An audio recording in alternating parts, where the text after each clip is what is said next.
Buenos días, muchas gracias por la presentación y inicio ahora mi ponencia.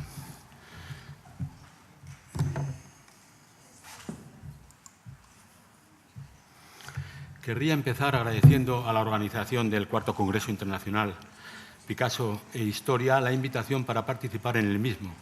así como la reedición del texto de un antiguo artículo mío, Picasso como copista del Prado, para el catálogo de la exposición El sur de Picasso, referencias andaluzas, en cuanto a mutuo complemento respecto del propio Congreso. Siendo, por tanto, el dicho texto del artículo el justificante de mi presencia aquí, se ha de entender que sea ese asunto del Picasso copista el punto de arranque de esta ponencia. El tiempo transcurrido desde la publicación posibilita que mi aproximación al tema pueda ser, si no un riguroso análisis del estado de la cuestión, imposible dentro de los límites de las limitadas dimensiones de la ponencia, al menos una compilación de las aportaciones posteriores en esta parcela de la formación de un joven realmente adolescente, Picasso, en la tarea de copista. Y es precisamente el papel desempeñado por estos coloquios internacionales sobre el pintor malagueño, cuya cuarta edición estamos desarrollando en estos días, el que ha posibilitado una interesante aportación en este punto. Nos referimos a la ponencia de Elena Pardo y Rubén Ventureira, La huella de La Coruña, de la escultura dibujada al dibujo de escultura, incluida en el segundo de los coloquios, el que, titulado Picasso Esculturas, organizó el Museo Picasso de París en marzo de 2016. La ponencia en cuestión estudia los dibujos que Picasso hizo de la colección de los vaciados en yeso de la Escuela de Bellas Artes de La Coruña,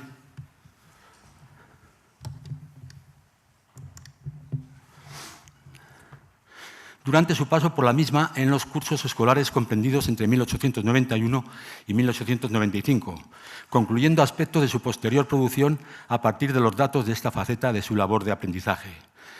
Pero no sobra añadir lo señalado algo menos recientemente, en el 2000, sobre estos dibujos picasianos de yesos de reconocidas esculturas clásicas. Puros ejercicios de virtuosismo técnico revelan algo de una extrema intensidad en el joven estudiante a pesar de su naturaleza académica. Para la autora de esta cita, la obra maestra de esta serie de dibujos tan ilusionistas, de Trompeleil, de Trampantojo, la copia de un yeso del Moscóforo,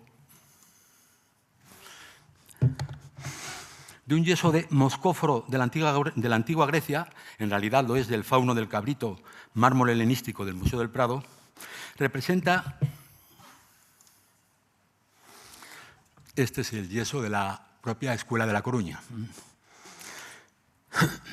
representa la primera aparición en la obra de Picasso de un asunto que más tarde elegiría por su simbólico valor durante los oscuros años de la Primera Guerra Mundial. Las suntuosas naturalezas muertas de fragmentos de vaciados en yeso, hechas durante el verano de 1925 en Juan Spins, se sigue diciendo, pueden haber sido imitaciones de estos ejercicios juveniles, pero también resultado de lo que la biógrafa Antonina Valentín refirió como un sentido de continuidad, uno de los aspectos fundamentales del carácter de Picasso. Pero sí es cierto que esos moldes de fragmentos anatómicos siguen en la producción escultórica del malagueño años después, como por ejemplo esta mano de 1931-32 del Museo Picasso de París, por poner un ejemplo de las abundantes esculturas de ese momento. También lo es que la práctica de academias a base de carboncillos, tizas y lápiz con D con que Picasso había copiado yesos de la estatuaria clásica al inscribirse inicialmente en la asignatura de dibujo de figura y adorno en la Escuela de Bellas Artes de La Coruña, no se circunscribe solamente a la cabeza de Fauno, al Fauno del Cabrito o Himnos, cuyos dos originales, el Fauno del Cabrito y Himnos, el sueño, conserva el Museo del Prado, sino también, y como se recoge en la ponencia citada al comienzo de este estudio, al torso de Belvedere,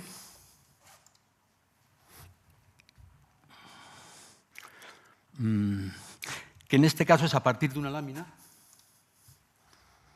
e igualmente el Dionisos de Fidias, del frontón del lado este del Partenón.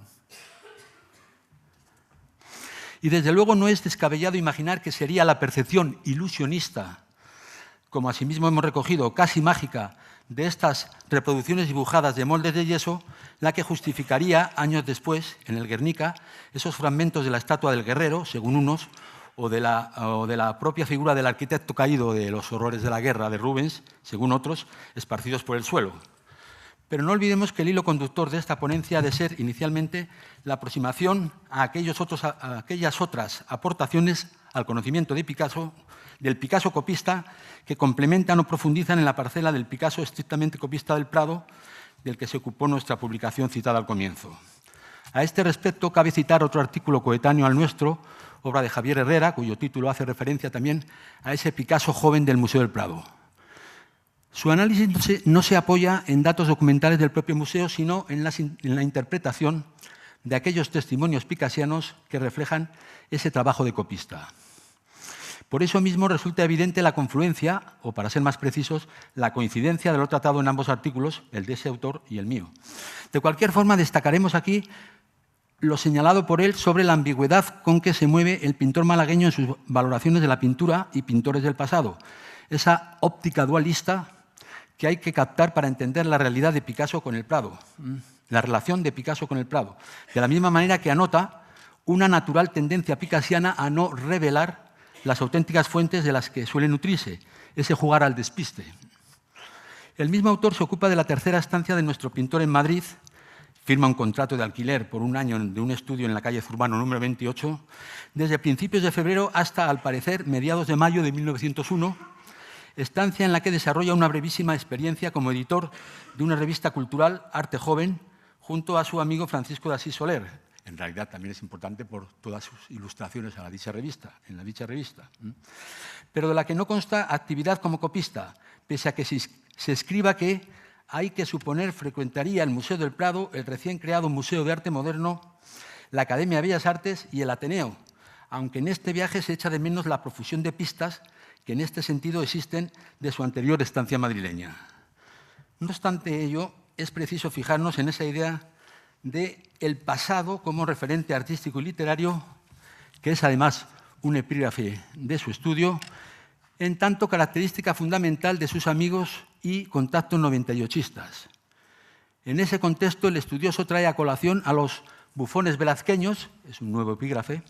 como punto de referencia para Picasso a partir de su ya conocida práctica como efímero copista en el Prado, en su paso por Madrid, la primera brevísima estancia de 1895. Igualmente, Murillo y la adaptación realmente copia a mi manera, como dijo el propio Picasso, de dos de los cuadros del sevillano para un encargo de un convento barcelonés de monjas, trabajo destruido en la Semana Trágica de 1909. Asimismo, sigue trayendo a colación la conocida copia del velazqueño Felipe IV y los apuntes dibujísticos también del sevillano Goya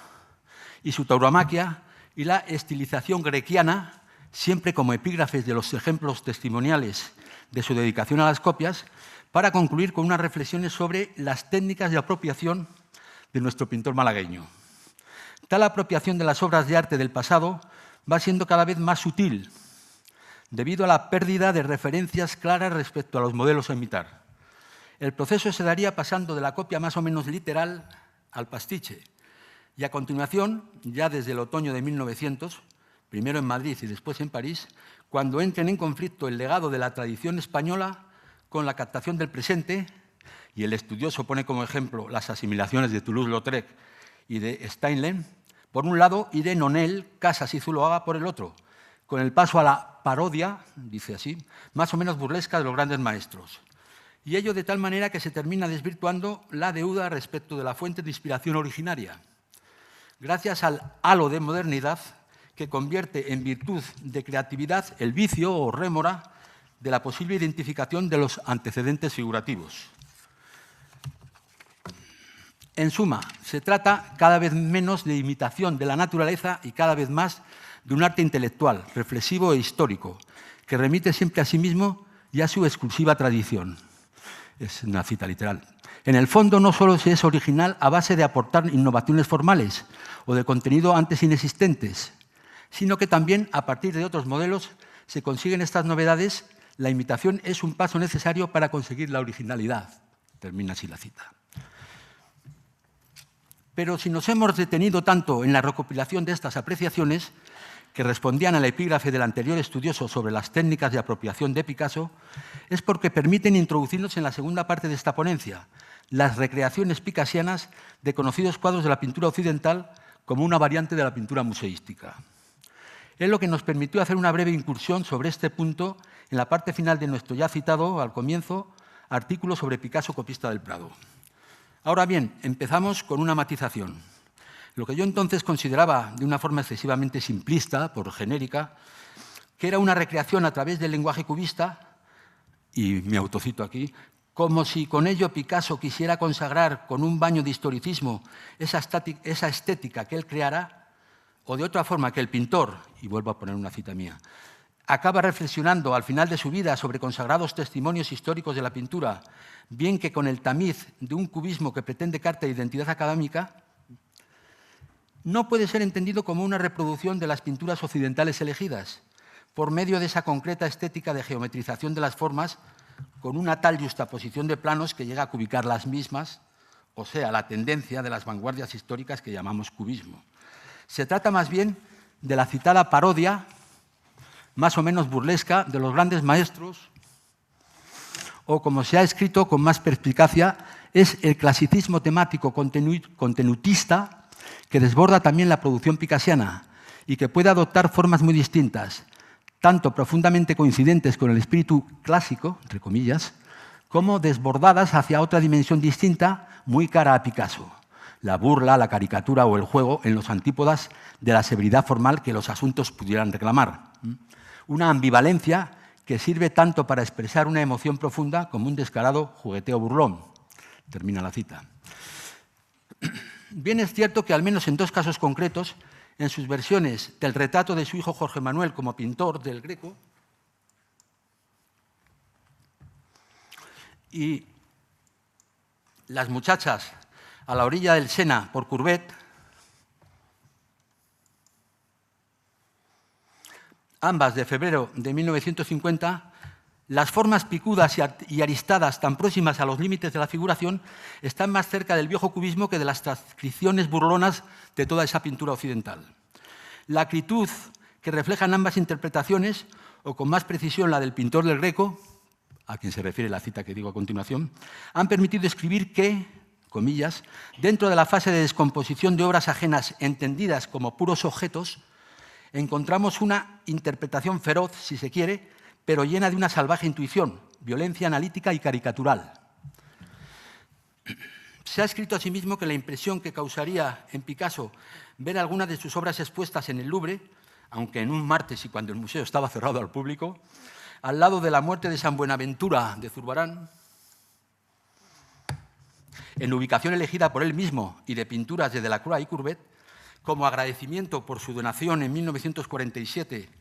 de 10 obras suyas al parisino Museo Nacional de Arte Moderno, tal impresión, según se ha escrito, le habría animado a comenzar la interpretación de pinturas de viejos maestros. Ahora bien, en la citada incursión sobre las recreaciones picasianas de conocidos cuadros de la pintura occidental que hicimos en nuestro varias veces citado artículo del Picasso copista del Prado, ya teníamos recogidas las series más conocidas de sus exploraciones. Traigo aquí una relación de las mismas. El triunfo de Pan de Poussin, acuarela de 1944, siempre he buscado confrontarlas con el original. Las mujeres de Argel, de Delacroix, he traído un par de versiones. 15 variaciones entre diciembre de 1954 y febrero de 1955.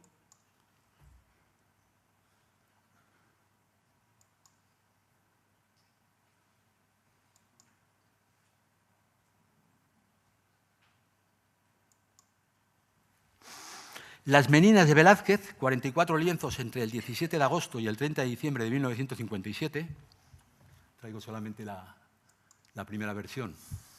para confrontarla con el original.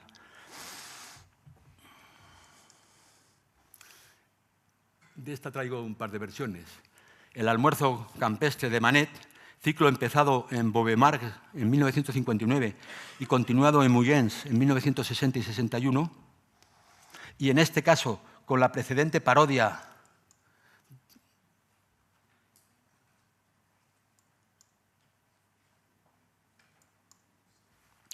de la emblemática Olimpia del propio francés,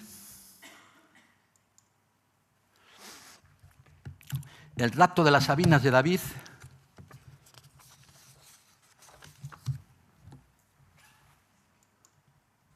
te digo un par de versiones, esta litografía y esta más conocida. Esta fechada en la serie, fechada en octubre y noviembre de 1962 y enero y febrero del 63, siendo por otro lado una aproximación mixta a David y a Poussin, por eso he señalado con un círculo aquí, en la segunda de las versiones del asunto, obra del pintor barroco clasicista. Sería su último cuadro de historia y suscitado por los amenazadores sucesos de Cuba que le llevaron a asuntos guerreros y a víctimas inocentes. Pero en cuanto a todo esto, precisamente se ha hecho hincapié más recientemente sobre la información visual a la que pudo tener acceso Picasso para aprovechar las lecciones de los maestros antiguos y modernos.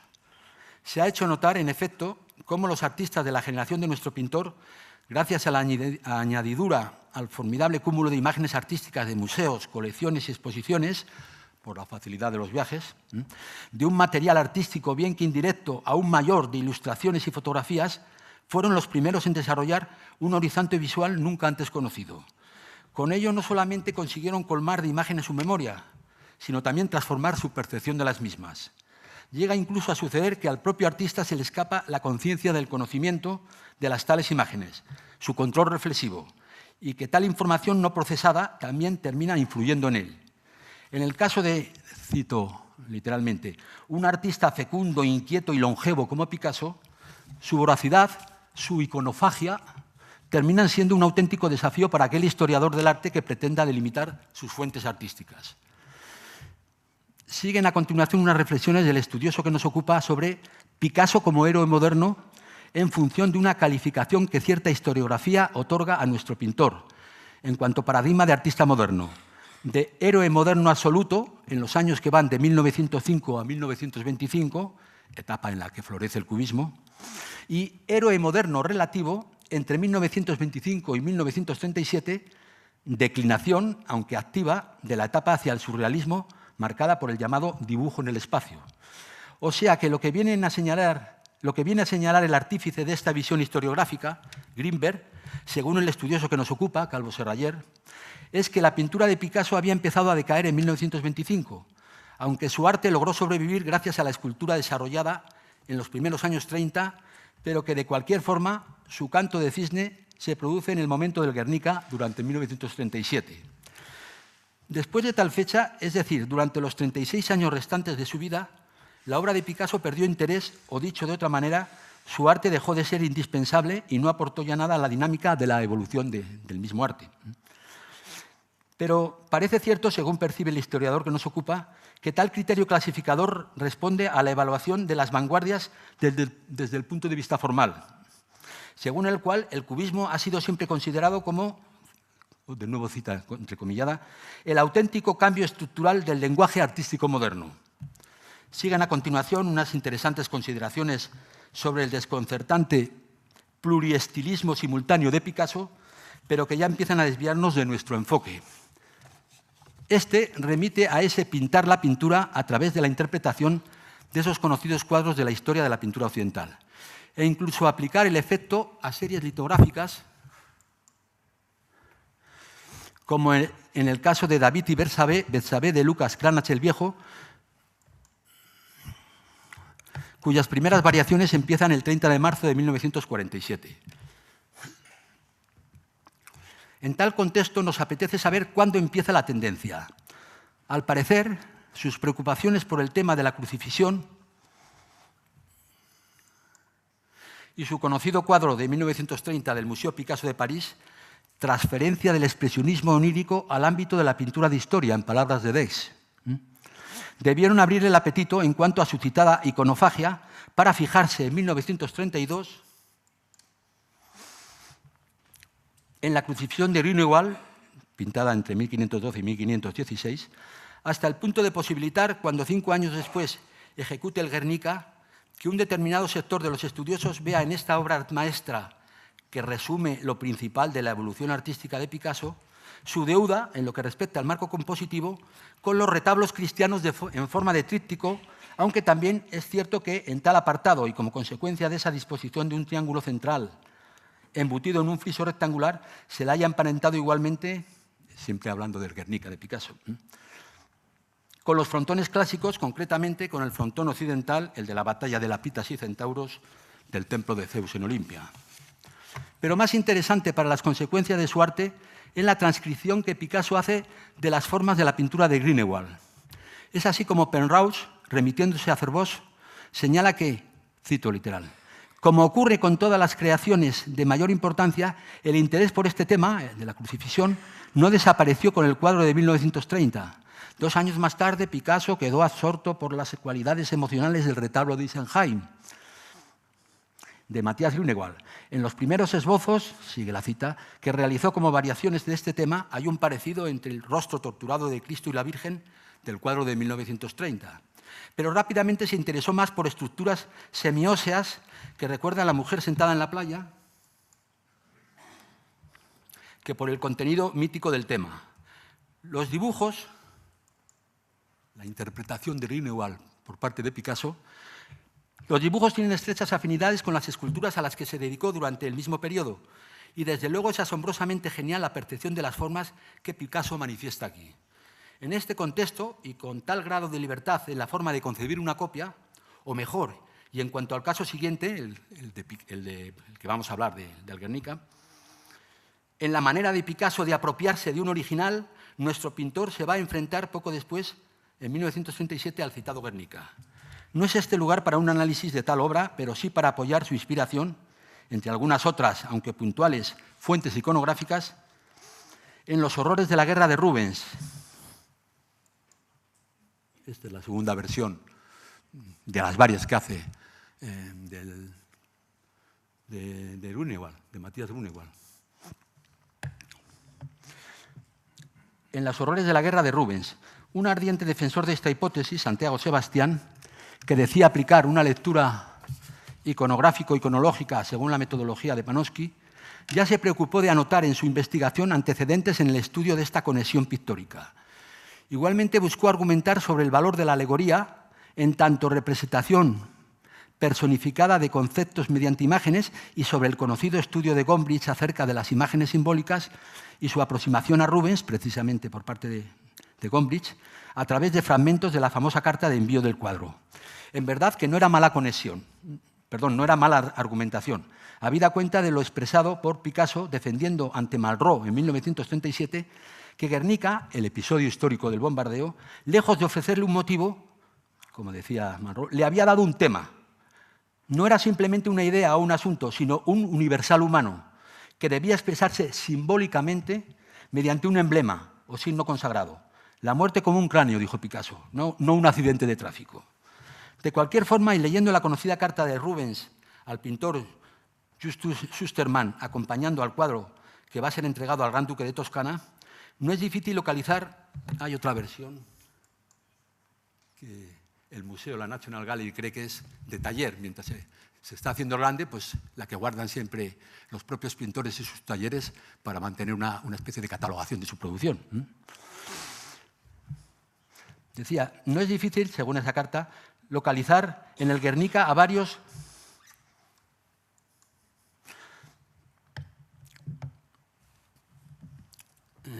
de los personajes de la alegoría descritos por Rubens. La furia lecto, que el flamenco representa con la antorcha en la mano y que en Picasso, genial prestidigitador, no es precisamente la que lleva la lámpara, pese a que es figura esta última que aparece desde el primer esbozo del lienzo, sino la que se acomoda con sus distorsiones a la diagonal del lado derecho.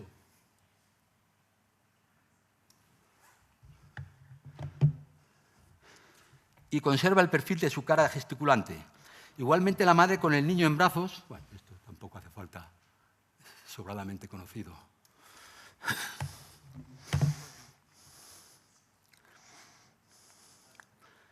La madre con el niño en brazos que, cito directamente de la carta de Rubens, para que se vea la asociación al